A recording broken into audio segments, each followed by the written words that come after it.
ඒක හරිය අමුතුයි. ඒක දැනගත්තම කිසිම දුකක් නැතුව ඉන්න පුළුවන්. කිසි දෙයකට කම්පා වෙන්නේ නැහැ. දැන් මම ප්‍රශ්නයක් අහනවා.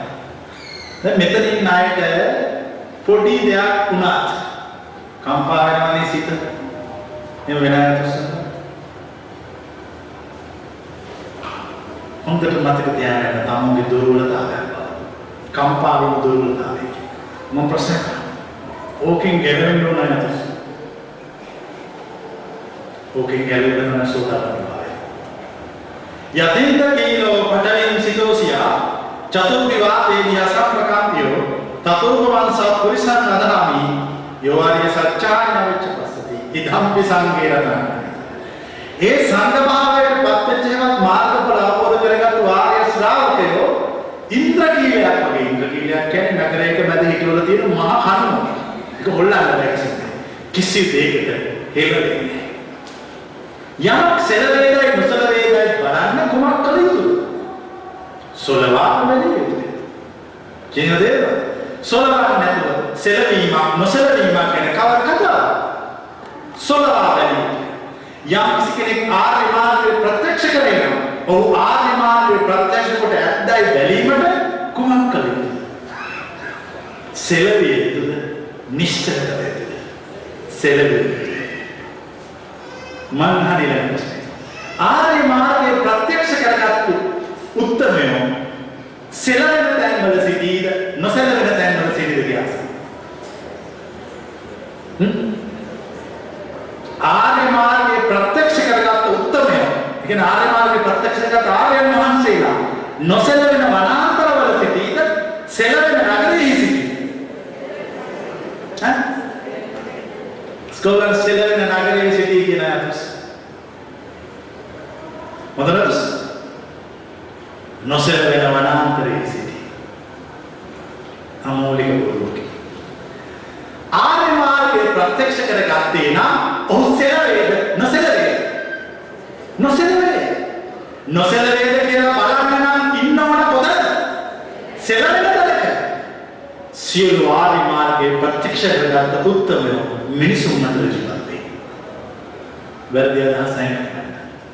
සමහර විට නම් ආර්ය මාර්ගය දන්නේ ඉන්නේ කැලේ. ආරණ්‍යක කැලවම පුරුකට. ඉන්නවා මෙහෙම ඉන්නේ. ආර්ය මාර්ගය ගැන දේශනා කරන්න ආර්ය මාර්ගයේ ප්‍රත්‍යක්ෂ කරගත්ත උත්තමයෝ සමාජයේ බහුල වූ විට දේශනා කරන්න අවශ්‍යතාවයක් නැති වූ විට ඊට පස්සේ බලන්න.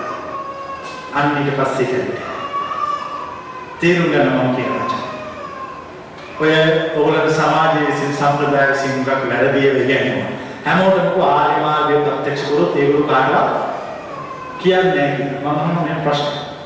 හොර උපාධියක් තියෙන මිනිහෙකුගෙනත් හරි උපාධියක් තියෙන මිනිහෙකුගෙනත් නොබියව තමුන්ගේ උපාධිය ගැන අසූ විට පිළිතුරු දෙන්නේ හොර උපාධිය තියෙන මිනිහාට හරි උපාධිය තියෙන මිනිහාට. තමුන්ට උපාධියක් ඇද්ද නැද්ද කියලා අහුවොත් ඕනම තැනක බය නැතුව ඕහරි නැහැ කියලා කියන්නේ උපාධිය ඇත්ත එක තියෙන එක්කනට කොහොමද තියෙන්නේ? ඇත්ත එක තියෙන එක්කන බය නැතුව තියෙන්නේ. පහනක් දල්වාගෙන මිනිසෙක් ඒ පහන දල්වාගෙන අවසන් වූ තැන ඒ පුටුවේක තබා ගනීද අන්ධකාරය තුල සිටින්නා වූ මිනිසුන්ට ආලෝකයක් දීම පිණිස කණුවක් පුදින්නේ.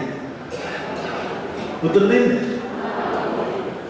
ඉතින් ඔගොල්ලෝ කියුවා ඕනම ආර්ය මාර්ගයේ ප්‍රත්‍යක්ෂ කරගත්ත කෙනෙක් අන් අයගේ යහපත පිණිස අර පහනපත්තු කොළ කන්න උඩින් තියනවානේ. ඒක කියනවා. ඒක කියනවා.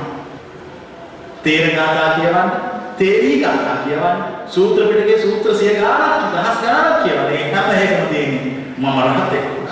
මම ආර්ය මාර්ගයේ ප්‍රත්‍යක්ෂ කරා.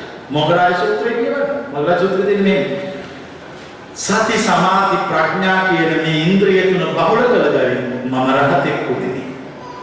එතකොට ආම්බුරු කණ්ඩායමක් කියලා බුදුහාමරට කියනවා ස්වාමීනි මොග්ගරාය භික්ෂුව රහත්ව ප්‍රකාශ කරනවා. එතකොට උන්වහන්සේ කතා කළා මොග්ගරාය රහත්ව කියනවා එසේ.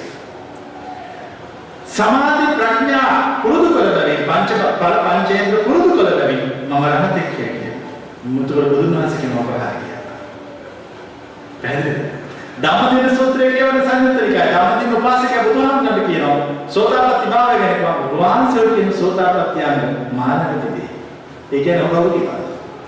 ඔසෝක ඕන ආර්ය මාර්ගය ප්‍රත්‍යක්ෂ කරනවා. ඒ ප්‍රත්‍යක්ෂ කරපුවා කියනවා. හැබැයි කිව්වම ගන්නවා.